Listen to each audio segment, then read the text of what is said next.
Man City's first team squad will return to training this week. They've had around a month or so off now to take their minds off football, go on holiday, rest up, recharge the batteries ahead of preparing for the new season. City were last in action on July the 1st at the FIFA Club World Cup when they were suffered a 4-3 extra time defeat to Al Hilal in the last 16. And they'll next play in a friendly in Italy against Palermo on August the 9th before they begin the new Premier League season away against Wolves on August the 16th. Now, ahead of the new season, City fans are of course excited to see more of their new signings as well as some of the other stars in Guardiola's squad. And for you, Stephen, which players or which player or players are you sort of most looking forward to seeing in this new season? This a whole bunch of them, to be honest. I'm very excited for Ryan Shirky, of course. I think Shirky is a phenomenally gifted, once in a lifetime level player. That's a big shout, but I truly believe it. I think there's a scenario where we look at what Wirtz has achieved at the end of the season and Shirky and go, City have got an incredible deal there. Not to say Wirtz isn't a special player, he is, but I think there's very little between them, despite the price tag, and that sounds crazy, I know. But I rate him that highly. I think he's a special, mercurial footballer who is going to have an awful lot of fun in a great Manchester City side. I'll name a few. Rodri returning is going to be an absolute joy and a treat. It's hard not to be excited for Tijjani Reinders, such an elegant, graceful, box-crashing, goal-scoring midfielder with so much natural ability. I've got a feeling as well Phil Foden will be back to something approaching his best this season. Just something in the water, I can sense it. And I think he'll enjoy playing with Ryan Shirky and in a more aggressive, direct system. It'll still be a City system. It'll still be possession based, but City will move the ball quicker this year. They're absolutely planned to. You can tell. You don't bring in Pep Linders and play the way they did against Juventus and the first half of the Al Hilal game, to be fair, which showed signs of a much more aggressive, progressive system. And not change it. So they're going to do that. I think Foden will benefit from that. Doku as well. His link up with Ryan Shirky, another very special, talented player, looked very, very encouraging. So we'll see how that goes.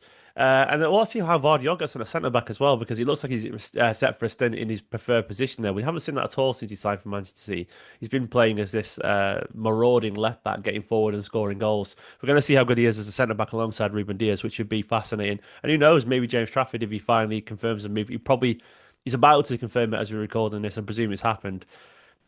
He's a really, very talented young goalkeeper. I think Edison will be looking over his shoulder because do not put it past him to grab that number one shirt by the turn of the year. Yeah, I think you're right. There's a lot of players that City fans can Yeah. get excited about this season. I think if there maybe is one player in particular or a couple that do you think there's some that have the potential to make that next step up or elevate their game to a new level this season? Is there anyone that stands out for you? Yeah, I think Doku is one.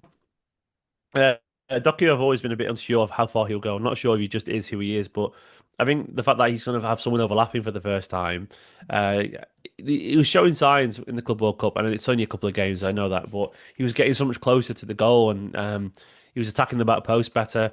A couple of goals in that tournament, one from a corner, which I never thought I'd see, and one just cutting in nicely, put it in the bottom corner.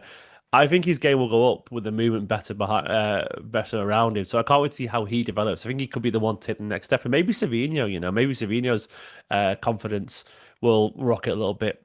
And having said that, Oscar Bob, look, I'm sort of nervous about Oscar Bob because I think like a year ago, if he hadn't got that injury, he would have been a regular starter for City, and I think he'd be having a breakout season. But I feel like you know his development has set back an awful lot, and the door has just got more and more jammed in front of him. There's so many people to get past that it might be hard for him. But if he can find that confidence, Oscar Bob could be another that becomes a very special footballer for City.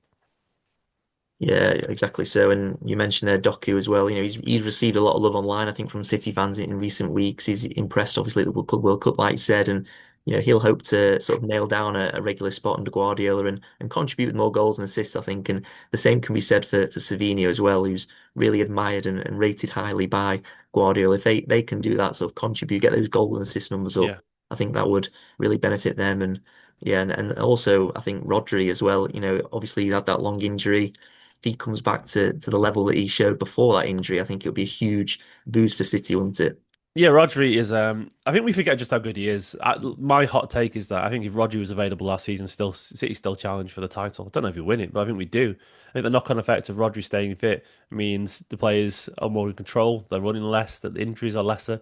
Um, I honestly believe that he makes such a difference because he's that good. And obviously, we don't know just how ready he's going to be. It's going to take a few weeks, months to get back to his full fitness. But he's a special footballer. His impact on the team is absurd. You know, the tempo that he sets, his vision, his goal scoring, his mentality.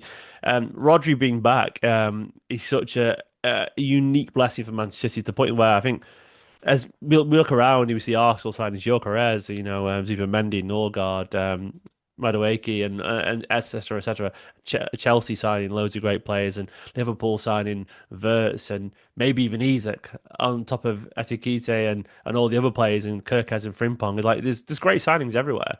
But City are going to sign 5 or 6 players by the end of it as well of really good quality.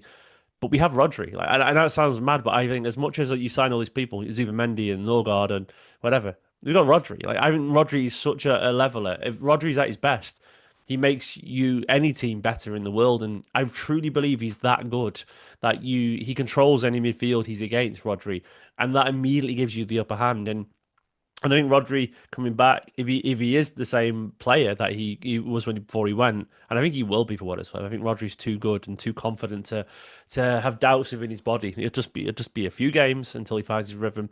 Then I think City, in my head, no, I don't know if the favourites because Liverpool are, but if someone said, if I would, I find it hard to disagree with someone who made a good argument that they could be because I think he's that special. Like he's seriously somehow underrated while also being rated as the best player in the world. I can't explain it. Yeah, he changes everything for me. He's truly the player of the Premier League. I think he's on his own personally in terms of his influence on the game. And if he's available, City have got good a chance as anyone to win the league.